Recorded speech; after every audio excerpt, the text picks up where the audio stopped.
Hi, today I'm going to be introducing you to MFTCentral. MFTCentral is a middleware application. It allows you to securely transfer files between multiple systems. The protocols currently include AS2, OFTP, SFTP, and CIFS. So in this video we'll cover how to register on the website, how to download the application, install it, and log in. So to get started, we'll just go to MFTCentral. We'll navigate down to the download page. And here you'll be asked for some basic details. The product is currently free, so we're just looking for your name and email address and your company name for purposes of emailing you the download link and knowing who's using the product in case there's a critical update that needs to be applied. So once you fill out these details and request a download, you should get an email with the download link in it within an hour or so. And that download link will take you to this page. This page is a kind of a quick start guide. It gives you the prerequisites for the product, exactly what you'll need and how to install it. It covers a lot of the information that I'll be covering in this video. So I've already downloaded the application. The next step would be to just pick on the server where you want to install the application.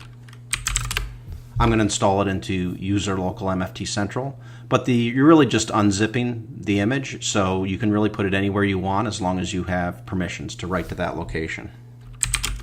So I'm going to copy it from the download location to the current directory, and then I'll be unzipping it.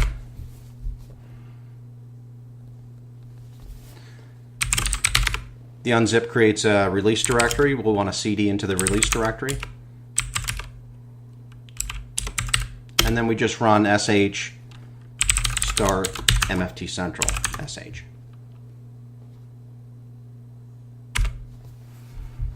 Now what this does is it goes out and detects that this is the first time the application is run. It builds the database, then it starts the database, and then starts up the application.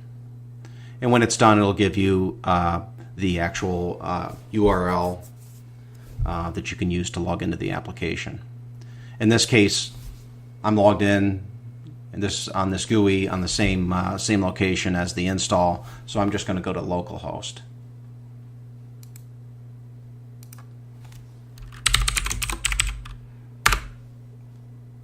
And then, as covered on the download page, the quick start guide, the default account is admin and MFT secret $1. And there you have it. We've installed the application and logged in. So on the next video, we'll cover how to change the admin password and how to make a few other settings that will customize the application so it's ready to be used. Thanks for watching, and we'll see you in the next video.